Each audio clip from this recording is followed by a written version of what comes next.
ಅವ್ನಿಗೆ ಯಾಕೆ ಹುಲಿ ಹತ್ತೀರಿ, ಅವ್ನು ಹುಲಿನೇ ಅಲ್ಲ ಅಂತ. ಯಾಕಂದ್ರೆ ನಿನ್ನೆ ಅವನೇ ತಾನೇ ಒಪ್ಕೊಂಡ್ ಬಿಟ್ಟ, ನಾ ಹುಲಿ ಅಲ್ಲ, ನಾ ನಾಯಿ ಅದೀನಿ ಅಂತೇಳಿ. ಕೂತಲ್ಲಿ ಅದೇ ಮನೆ ಹೇಳ್ತಿದ್ದೆ, ಅವನು ಹುಲಿನೇ ಅಲ್ಲ, ಯಾಕೆ ಹುಲಿ ಹತ್ತೀರಿ ಅಂತೇಳಿ ನಾವು ಸಾಕಷ್ಟು ಹೇಳಿದ್ದೆ. ಈಗ ನಿನ್ನೆ ತಾನೇ ಸತ್ತಾ ಸ್ಪಷ್ಟೀಕರಣ ಕೊಟ್ಬಿಟ್ರ ನಾವು.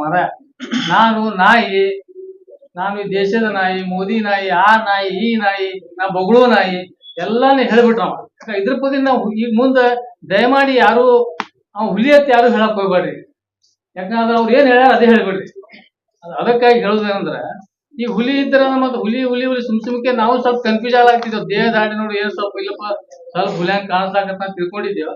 ಆದ್ರೆ ಆ ಹುಲಿನ ಈಗ ನಾನ್ ಮಧ್ಯಮ ಮೊದಲು ಹೇಳಿದ್ದೆ. ಯಾಕಂದ್ರೆ ಹುಲಿ ಯಾವಾಗ್ಲೂ ಬಗಳುದಿಲ್ಲ, ಹುಲಿ ಗರ್ಜಿಸ್ತದ.